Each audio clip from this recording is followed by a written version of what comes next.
5 কার্যদিবস share বাজারে দরপতন, DSEX কমল 131 point, প্রাতিষ্ঠানিক বিনিয়োগকারীরা নিষ্ক্রিয়, মত বিশ্লেষকদের।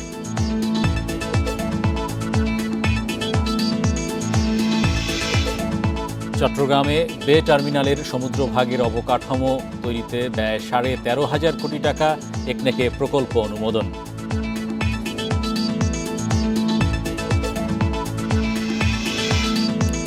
অর্থ বছরের 9 মাসে রাজস্ব আদায় লক্ষ্যমাত্রার চেয়ে ঘাটতি 65,000 কোটি টাকা, মার্চে 10% প্রবৃদ্ধি। বান্ডেল থাকলে প্রতি সেনমানিতে টাকা বাঁচবে। বিকাশ সেনমানি বান্ডেল কিনে জিতুন প্রতি লেনদেনে। আমন্ত্রণ অর্থনীতি সারাদিনে, আপনাদের সাথে আছি আমি হরি সাহা। শুনছিলেন শিরোনাম, এবার জানাবো বিস্তারিত। টানা 5 কার্যদিবস দরপতন হয়েছে ঢাকার শেয়ার বাজারে। এ সময় ডিএসইর প্রধান সূচক কমেছে 131 পয়েন্ট। রোববার সপ্তাহের প্রথম কার্যদিবসেও ডিএসইএক্স কমেছে 22.95 পয়েন্ট। এ সময় কমেছে 61 কোম্পানির শেয়ার দর। প্রাতিষ্ঠানিক বিনিয়োগকারীর অভাবে পুঁজিবাজারে এ সংকট, বলছেন বিশ্লেষকরা। রোববার ইতিবাচক অবস্থান থেকে লেনদেন শুরু হয় ঢাকার শেয়ার বাজারে। লেনদেন শেষে প্রধান সূচক ডিএসইএক্স 22.95 পয়েন্ট কমে অবস্থান করছে 5,074 পয়েন্টে। এই নিয়ে টানা 5 কার্যদিবসে 131 পয়েন্ট কমেছে ডিএসইর প্রধান সূচক। সপ্তাহের প্রথম কার্যদিবসে ঢাকার শেয়ার বাজারে মোট 351 কোটি টাকার শেয়ার ও ইউনিট লেনদেন হয়েছে। আগের দিন লেনদেন হয় 339 কোটি 29 লাখ টাকা। লেনদেন হওয়া 396টির প্রতিষ্ঠানের শেয়ারের মধ্যে 243টির দাম কমেছে, বেড়েছে 101টির এবং অপরিবর্তিত রয়েছে 52টির দাম। ফান্ড কিন্তু যেটা আগে রুল মার্কেটে মুভ করতো, সেই ফান্ডটাও স্টাক আছে। তাহলে একদিকে মার্কেটের এক্সিস্টিং ফান্ড স্টাক আছে, অন্যদিকে যারা বড় বিনিয়োগকারী বা যাদের হাতে ফান্ড আছে তারা অবজার্ভ করছে, অনেক কিছুই পার্টিসিপেট করছে না, অনেকটাই সাইডলাইনে আছে। শেয়ারের অব্যাহত দরপতনে বড় অঙ্কের পুঁজি হারিয়েছেন বিনিয়োগকারীরা। শেয়ার বাজার সংস্কারে গঠিত টাস্কফোর্স বলছে আস্থা ফেরাতে কাজ করছেন তারা। গভর্নেন্সের মধ্যেও কিন্তু বেশ কিছু আমরা অনিয়ম ছিল, সেই জায়গাগুলোতেও কিছু সংস্কার প্রস্তাব রেখেছি, সেটাও কিন্তু ওয়েবসাইটে আপলোড করে দেওয়া আছে সবার মতামতের জন্য, এবং সেটা আমরা ফাইনাল করে যখন সাবমিট করব তখন হয়তো তারা এটাকে আইনের দিকে আগাবে বা এই সংস্কারগুলো পরিবর্তন আনার চেষ্টা করবে। চট্টগ্রাম স্টক এক্সচেঞ্জের সার্বিক সূচক 61.12 পয়েন্ট কমে অবস্থান করছে 14,197 পয়েন্টে। এ সময় লেনদেন হয় 6 কোটি 35 লাখ টাকার share. Amirul Islam, independent news. পুঁজিবাজারের বিষয়ে আলোচনা করতে আমাদের সঙ্গে চট্টগ্রাম থেকে যুক্ত হচ্ছেন পুঁজিবাজার বিনিয়োগকারী সম্মিলিত পরিষদের সভাপতি আনামা আতাউল্লাহ নাইম। জনাব নাইম, আপনাকে স্বাগত জানাচ্ছি। আপনারা যারা সাধারণ বিনিয়োগকারী রয়েছেন তারা কিভাবে পুঁজিবাজারকে মূল্যায়ন করছেন? বিশেষজ্ঞরা বলছেন যে পুঁজিবাজারে আসলে সাইডলাইনে রয়েছে প্রাতিষ্ঠানিক বিনিয়োগকারীরা, তারা বিনিয়োগ করছে না, হয়তো আরও দাম কমিয়ে পুঁজি বাজারের শেয়ারগুলো কিনতে তারা চেষ্টা করবে। ধন্যবাদ ইন্ডিপেন্ডেন্ট টেলিভিশনকে আজকে আমাকে প্রোগ্রামে যুক্ত করার জন্য। আসলে এই কথাটা তো আমরা সবসময় শুনে আসছি যে কম দামে শেয়ার গুলো কেনার জন্য অনেকে অপেক্ষা করছেন, কিন্তু আসলে দেখেন 5 আগস্টের পর থেকে প্রায় 9 মাস হতে চলল শেয়ার বাজারের বিষয়ে যে অস্থিতিশীলতা, এটা কিন্তু বিরাজমান। দেখেন, আপনার বর্তমান অর্থনীতির যে একটা স্থিতিশীলতার আভাস আমরা পাচ্ছি, বা সেটার যে বিভিন্ন সেক্টরে এটার যে ইতিবাচক কিছুটা অবস্থান দেখা দিচ্ছে, সেটা ছিটে পড়াটাও আমরা কিন্তু শেয়ার মার্কেটে দেখতে পাচ্ছি না। আমরা আসলে এখানে সংস্কার হোক তাতে আমরা একমত, বাট শেয়ার মার্কেটটাকে মাসের পর মাস সংস্কারের বিষয়টাতে এসে বারবার যদি বলা হয় আমরা এই সংস্কার করছি ও সংস্কার করছি, তাতে আমাদের দ্বিমত নাই। বাট বাজারটাকে ভাইব্রেন্ট করার জন্য যে ধরনের উদ্যোগ দৃশ্যমান হওয়ার দরকার, যেটা দৃশ্যমান হলে পরে বিনিয়োগকারীদের মধ্যে একটা আস্থা দেখা দিত, সেই জিনিসটা আমরা দেখতে পাচ্ছি না, যার কারণে বেসিক্যালি মার্কেটে এই অবস্থা বিরাজ করছে। সো এই জিনিসটাকে আপনার শুধুমাত্র আপনার হলো সংস্কারের দিকে তাকিয়ে থাকলে বছরের পর বছর বা মাসের পর মাস, তাতে বিনিয়োগকারীদের আস্থা ফিরবে বলে আমরা মনে করছি না। একটা বিষয় হচ্ছে যে আপনাদের পক্ষ থেকে সবসময় বলা হচ্ছিল যে গত 15 বছরে পুঁজিবাজারে একটা সংঘবদ্ধ গোষ্ঠী, তারা পুঁজিবাজার থেকে অর্থ লোপাটে যুক্ত বিভিন্ন ধরনের কারসাজির চেষ্টা করেছে, কিন্তু 5 আগস্টের পরে আপনাদের সেই কথিত সংঘবদ্ধ গোষ্ঠী তো আসলে পুঁজিবাজারে আর সক্রিয় নেই। তাহলে এখন বাজারের দৈন্যদশার মূল কারণ কি? আসলে বিষয়টা হলো যে গত 15 বছর আমরা যারা সাধারণ বিনিয়োগকারী আমরা সবাই বলির পাঠা হয়েছি। আমরা মানে যারা কারসাজি করেছে তাদেরকে আপনার এ পর্যন্ত বিভিন্ন দানাই ফানাই করার কারণে কারসাজিকারকরা কিন্তু সবসময় ধরাছোঁয়ার বাইরে থাকার কারণেই বেসিক্যালি এই প্রবলেমটা দিনের পর দিন বছরের পর বছর কিন্তু আপনার এই পর্যায়ে চলে এসছে। তো আমরা কারসাজিকারকদের আপনার হলো তাদেরকে মানে তাদের আইন বহির্ভূত যে সমস্ত বিনিয়োগ তারা করেছেন সে ব্যাপারে তারা শাস্তি পাক এটা আমরা চাই। কিন্তু আমাদের কথা হলো যে আপনারা দেখবেন যে সমস্ত বড় বিনিয়োগকারী আছেন সাইড লাইনে বসে আছেন, যারা যারা দোষ করেছেন তাদের শাস্তি হোক, আর যারা দোষ করেন নাই তাদেরকে বিনিয়োগে নিয়ে আসার জন্য যে কার্যকর উদ্যোগ নেওয়ার দরকার সেটা কিন্তু নেওয়া হলে বিনিয়োগকারীদের মধ্যেও এক ধরনের আস্থা ফিরে আসতো। তো এই সমস্ত আপনার 15-16 বছরের যে শেয়ার বাজারে যারা কারসাজি করেছেন তাদেরকে আপনার আইনের আওতায় এনে দৃষ্টান্তমূলক শাস্তি হোক, সেটা যেরকম আপনার আস্থার জায়গায় ফিরে আনার একটা উপলক্ষ হতে পারে, পাশাপাশি আপনার মার্কেটটাকে আপনার ভাইব্রেন্ট রাখার জন্য আপনার হলো বাংলাদেশ ব্যাংক, আপনার হলো এনবিআর, সামনে আপনার বাজেট আসছে, সে বাজেটে পুঁজিবাজারের অংশে দৃশ্যমান কি থাকতে পারে সেই জিনিসগুলো বিনিয়োগকারী যদি দৃশ্যমান দেখেন তাহলে বিনিয়োগকারীদের মধ্যে এক ধরনের আস্থা অবশ্যই বিরাজ করবে। আমরা ধন্যবাদ আসলে জনাব আতাউল্লাহ নাইম আমাদের সঙ্গে যুক্ত হওয়ার জন্য। পায়রা সমুদ্র বন্দর প্রকল্প ব্যর্থ হয়েছে, তাই অর্থনীতির ভবিষ্যৎ চাহিদা মাথায় রেখে চট্টগ্রামের সমুদ্র উপকূলে বে টার্মিনালের অবকাঠামো প্রস্তুত করা হবে। বিশ্বব্যাংকের সহায়তায় 13,500 কোটি টাকার এ প্রকল্প অনুমোদন দিয়েছে একনেক। রোববার রাজধানীতে একনেক সভা শেষে পরিকল্পনা উপদেষ্টা বলেন, ভারতের সহায়তা ছাড়া তিস্তা প্রকল্প বাস্তবায়ন সহজ নয়। বড় অঙ্কের অর্থ ব্যয় করে বিদায়ী সরকার পায়রা সমুদ্র বন্দর নির্মাণের কাজ শুরু করে, কিন্তু মাঝপথে তার যৌক্তিকতা নিয়ে প্রশ্ন তুলছে অন্তর্বর্তী সরকার। বলা হচ্ছে, নিয়মিত ড্রেজিংয়ে বিশাল অঙ্কের খরচের চাপ আর কম গভীরতায় জাহাজ চলাচল ব্যাহত হচ্ছে। এমন অবস্থায় দেশের ব্যবসা বাণিজ্য, অর্থনীতির ভবিষ্যৎ বিবেচনায় মাতারবাড়ি গভীর সমুদ্র বন্দর এবং চট্টগ্রামে বে টার্মিনাল স্থাপনে জোর দিচ্ছে সরকার। সমুদ্রের উপকূলে বাঁধ দিয়ে মেরিন অবকাঠামো নির্মাণে 9,300 কোটি টাকা ঋণ দিচ্ছে বিশ্বব্যাংক। পরে যুক্ত হবে 4টি টার্মিনাল, যার 2টি পিপিপিতে নির্মাণ করবে আরব আমিরাতের ডিপি ওয়ার্ল্ড ও সিঙ্গাপুরের ঠিকাদার। সমুদ্রের মধ্যে যাতে ঝড় বা বড় ঢেউ না আসে সেজন্য ব্রেকওয়াটার নির্মাণ করতে হয়, আর বন্দরের পিছন দিকের একটা পরিকাঠামো লাগে, এটাকে বলে বন্দরের হিন্টারল্যান্ড, মানে পিছনের দিক, এগুলা তৈরির প্রকল্প, এটা বিশ্বব্যাংকের সহায়তায় হবে। এ সময় বলা হয়, যুক্তরাষ্ট্রের ট্রাম্প প্রশাসনের যে নীতি তাতে রোহিঙ্গাদের জন্য জাতিসংঘের সহায়তার ভবিষ্যৎ নিয়ে সংশয় আছে। সাংবাদিকদের প্রশ্নের জবাবে উপদেষ্টা বলেন, তিস্তা প্রকল্পের সম্ভাব্যতাও যাচাই করা হয়নি। তিস্তা প্রকল্প যেই পানি আসে ভারতের সহযোগিতা ছাড়া, এটা আসলে কি হবে, সত্যিকার আমরা যতটুকু পানি পাই সেটার পূর্ণ ব্যবহার কিভাবে করতে পারি, জলাধার কিছু নির্মাণ করা যায় কিনা, কিছু পানি আটকে রাখা যায় কিনা, এটা পূর্ণাঙ্গ কোনো পরিকল্পনা এখনো তৈরি হয়নি। একনেক সভায় মোট 16 প্রকল্প অনুমোদন হয়েছে। ব্যয় হবে 24,247 কোটি টাকা। বেসরকারি মাধ্যমিক স্কুল পরিদর্শনে চলমান প্রকল্পের জনবল রাজস্ব খাতে নিতে চায় সরকার। যারা আছে তারা এদেরকে চায় না এবং কোর্টে গিয়েছে। Hari Saha, independent news, Dhaka. চলতি অর্থবছরের 9 মাসে লক্ষ্যমাত্রার চেয়ে এনবিআরের রাজস্ব আদায়ে ঘাটতি 65,000 কোটি টাকার বেশি।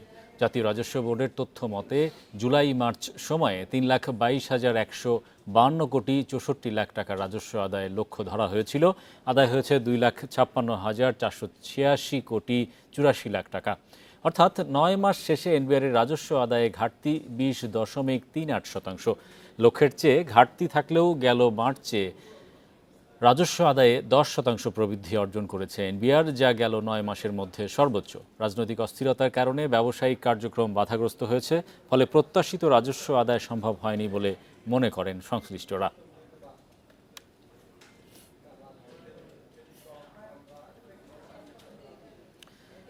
আইএমএফের ঋণের চতুর্থ ও পঞ্চম কিস্তি পাওয়ার বিষয়ে শতভাগ নিশ্চিত নয় বাংলাদেশ ব্যাংক, এমন মন্তব্য করেছে বাংলাদেশ ব্যাংকের মুখপাত্র। সাংবাদিকদের তিনি জানান, ঋণ প্রাপ্তির জন্য দাতা সংস্থাটির শর্ত বাস্তবায়নে অগ্রগতি আছে, তবে শতভাগ বাস্তবায়ন হয়নি। এবারের সফরে আইএমএফ এর প্রধান দৃষ্টি ছিল রাজস্ব আদায় বাড়ানো ও বৈদেশিক মুদ্রার বিনিময় হার পুরোপুরি বাজার ব্যবস্থার উপর ছেড়ে দেয়া। তিনি বলেন, এখনই বিনিময় হার পুরোপুরি বাজারের ওপর ছাড়তে চায় না বাংলাদেশ ব্যাংক। রিজার্ভের পরিস্থিতি আরও উন্নতি হলে এ বিষয়ে সিদ্ধান্ত নেওয়া হবে। জুন নাগাদ রিজার্ভ নিয়ে আইএমএফের লক্ষ্যমাত্রা বাংলাদেশ ব্যাংক পূরণ করতে পারবে বলেও আশা করেন তিনি।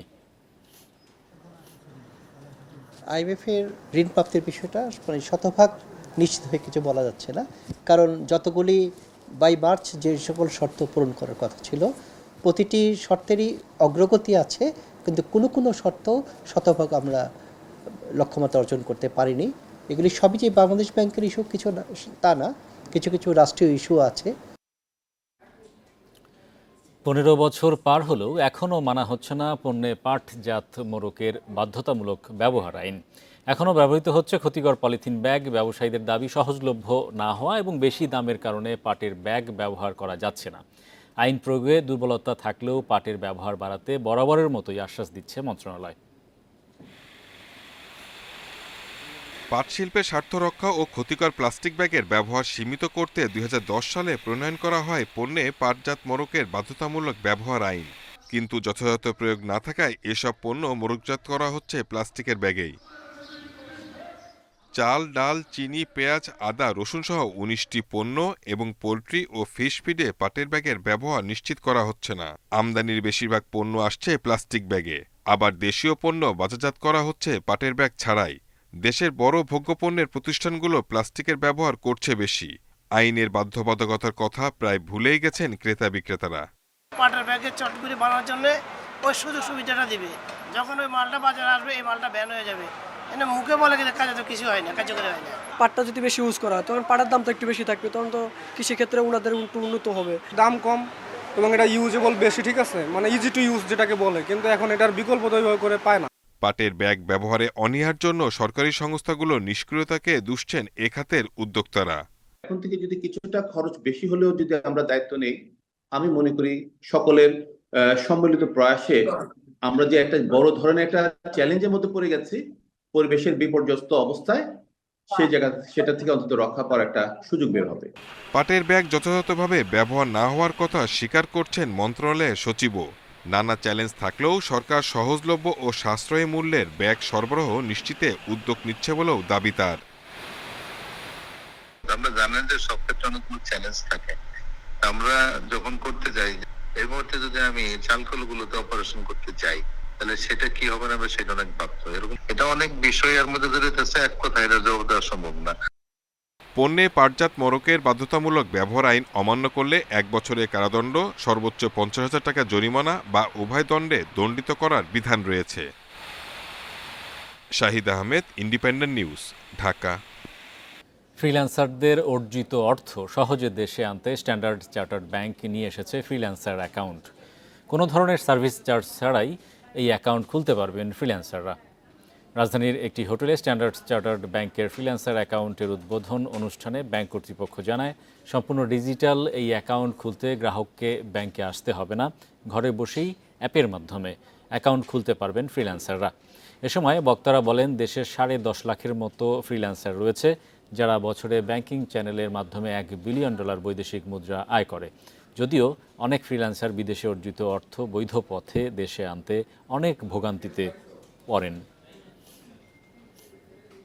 সম্পূর্ণ চার্জ ফ্রি, এই অ্যাকাউন্টটাতে কোনো ধরনের কোনো চার্জ হবে না, না অ্যাকাউন্ট মেইনটেনেন্স ফি, ডেবিট কার্ডের জন্য আমরা কোনো চার্জ দিব না, শুধুমাত্র গভর্নমেন্ট এক্সাইজ ডিউটি যেটা সবার জন্য অ্যাপ্লিকেবল, সেটা গভর্নমেন্টের চার্জ। বাংলাদেশ ব্যাংকের নিয়ম অনুযায়ী একজন যদি 100 টাকা ইনকাম করে, তার 35 টাকা সে ডলারে রাখতে পারে, বাকি টাকাটা টাকায় রাখতে হয়, বা চাইলে পুরাটাও টাকায় নিয়ে আসতে পারে। বকেয়া বেতন ভাতা পরিশোধ সহ ৯ দফা দাবিতে গাজীপুরে হোতাপাড়ায় ফুয়াং ফুডস কারখানায় শ্রমিকরা বিক্ষোভ ও মানববন্ধন করেছে। দুপুরে কারখানার সামনে এ কর্মসূচিতে শ্রমিকরা জানান, গত ফেব্রুয়ারি, মার্চ ও চলতি মাসের বেতন তারা এখনও পাননি। এছাড়া কারখানা কর্তৃপক্ষ ৭ শ্রমিক এবং ৫ জন স্টাফকে কারখানায় প্রবেশের নিষেধাজ্ঞা এবং ২৪২ জন শ্রমিককে ছাঁটাই করেছে। মানববন্ধন শেষে কারখানা ফটকের সামনে সংবাদ সম্মেলন করেন আন্দোলনরত শ্রমিকরা। পরে সংবাদ সম্মেলনে লিখিত বক্তব্যে কারখানার সহকারী প্রকৌশলী মাহবুব জামান নাহিদ জানান, ৩ মাসের বকেয়া বেতন ভাতা না পেয়ে শ্রমিকরা মানবেতর জীবনযাপন করছে। আমরা সামান্য সরকারি টাকা বেতন পাই, তাও যদি আমরা সেই টাকা না পাই স্যার, তাহলে আমরা কি করে আমাদের বাচ্চাদের নিয়ে চলি? আমাদের দাবি সকলের পুনরায় ডিউটি চাই, আমাদের বেতন চাই, পিএফ ফান্ডের টাকা চাই। পাওনা দিয়ে আসছে 2 মাসের, এটা বুঝাই দিতে হবে। পিএফ এর যা টাকা আছে এটা বুঝাই দিতে হবে। শ্রমিকের বিরুদ্ধে অন্যায়ভাবে যে মামলা করা হয়েছে, যে হয়রানি করা হয়েছে, এগুলা করা যাবে না। পূর্বে যে 3 জন লোক বের করা হয়েছে, আমাদের ম্যানেজার আছে, প্রোডাকশন ম্যানেজার, শিফট ইনচার্জ, তারপরে একজন প্রোডাকশনের সুপারভাইজার, এদেরকে আবার পুনরায় কাজে বহাল করতে হবে। দেশের বাজারে আবারও বাড়ল স্বর্ণের দাম। ভালো মানের 1 ভরি স্বর্ণের দাম ২,৬২৪ টাকা বাড়িয়ে নির্ধারণ করা হয়েছে ১,৬৭,৮৩৩ টাকা, যা দেশের ইতিহাসের সর্বোচ্চ। স্থানীয় বাজারে তেজাবি স্বর্ণের দাম বাড়ায় নতুন দাম নির্ধারণ করেছে বাংলাদেশ জুয়েলার্স সমিতি বাজুস। নতুন দর অনুযায়ী ২১ ক্যারেটের প্রতি ভরি স্বর্ণের দাম পড়বে ১,৬০,২০৫ টাকা। পাশাপাশি ১৮ ক্যারেটের প্রতি ভরিতে গুনতে হবে ১,৩৭,৩০৯ টাকা। এ নিয়ে চলতি বছর দেশের বাজারে ২৩ বার স্বর্ণের দাম সমন্বয় করল বাজুস। এর মধ্যে দাম বাড়ানো হয়েছে ১৭ বার, দাম কমেছে ৬ বার। জুয়েলারি ব্যবসায়ীরা জানান, যুক্তরাষ্ট্রের প্রেসিডেন্ট ডোনাল্ড ট্রাম্প শুল্ক আরোপ করেছেন বিভিন্ন দেশের পণ্যে, যা বৈশ্বিক বাণিজ্যে তৈরি হয়েছে অস্থিরতা। এতে বিশ্ববাজারে বাড়ছে স্বর্ণের দাম, ফলে দেশের বাজারেও দাম সমন্বয় করতে হচ্ছে। এদিকে ভারতে স্বর্ণের নতুন গহনা কিনতে পুরাতনগুলো বিক্রিতে বাধ্য হচ্ছেন গ্রাহকরা। মার্কিন শুল্ক ইস্যুতে দাম বেড়ে যাওয়ায় এই পরিস্থিতি তৈরি হয়েছে। গত সপ্তাহে মূল্যবান এই ধাতুর দাম আউন্স প্রতি রেকর্ড $৩,২৪৫ পৌঁছেছে। মার্কিন প্রেসিডেন্ট ডোনাল্ড ট্রাম্পের শুল্ক আরোপের জেরে ভারতে বাড়ছে বিভিন্ন পণ্যের দাম, সেই সাথে বাড়ছে স্বর্ণের দামও। সে কারণে পুরাতন গয়না বিক্রি করে নতুন গয়না কিনছেন গ্রাহকরা। গত সপ্তাহে মূল্যবান এই ধাতুটির দাম আউন্স প্রতি রেকর্ড $৩,২৪৫ পৌঁছেছে। এই হার আগের চেয়ে প্রায় দ্বিগুণ বলছেন ভারতীয়রা। সোনার দাম ক্রমেই বাড়তে থাকায় নতুন গয়না কেনা কঠিন হয়ে পড়ছে। তাই আমরা হয় পুরাতন সোনার গয়না মেরামত করছি, নয়তো পুরাতনগুলোর বদলে নতুন গয়না কিনছি। আমার বিয়ের সময় গয়নার দাম ছিল 50,000 রুপি, এখন তা বেড়ে দাঁড়িয়েছে 96,000 রুপিতে। খুচরা বিক্রেতারা বলছেন, পুরানো চুড়ি, আংটি এবং গয়নার সেট বিক্রি করে নতুনগুলো কেনা এখন ট্রেন্ডে পরিণত হয়েছে। স্বর্ণের দাম অত্যাধিক বেড়েছে। নতুন গয়না কেনার জন্য মানুষের কাছে এত টাকা নেই। এখন বিয়ের মৌসুম, এ মাসে ভারত জুড়ে প্রায় 80,000 বিয়ে হওয়ার কথা রয়েছে। পুরাতনগুলোর বিনিময়ে নতুন গয়না কেনা এখন ট্রেন্ডে পরিণত হয়েছে। চীনের পর সোনার দ্বিতীয় বৃহত্তম ভোক্তা ভারত। দেশটিতে মোট সোনার চাহিদার প্রায় 70% আসে গহনা থেকে। Zubayer Hussain, independent news. এবারে জানাবো বিশ্বের প্রধান মুদ্রার সাথে টাকার আজকের বিনিময় হার। অপরিবর্তিত যুক্তরাষ্ট্রের ডলারের দর বিনিময় হয়েছে 122 টাকায়। যুক্তরাজ্যের পাউন্ডের দর বেড়েছে, বিনিময় হয়েছে 167 টাকা 11 পয়সায়। বেড়েছে ইউরোর দরও, বিনিময় হয়েছে 143 টাকা 17 পয়সায়। অপরিবর্তিত আছে ভারতীয় রুপির দর, বিনিময় হয়েছে 1 টাকা 42 পয়সায়। সৌদি রিয়ালের দরও অপরিবর্তিত, বিনিময় হয়েছে 32 টাকা 67 পয়সায়। অপরিবর্তিত রয়েছে আরব আমিরাতের দিরহামের দর, বিনিময় হয়েছে 33 টাকা 38 পয়সায়। কুয়েতি দিনারের দর রয়েছে অপরিবর্তিত, বিনিময় হয়েছে 399 টাকা 96 পয়সায়। বেড়েছে মালয়েশিয়ান রিঙ্গিতের দর, বিনিময় হয়েছে 27 টাকা 80 পয়সায়।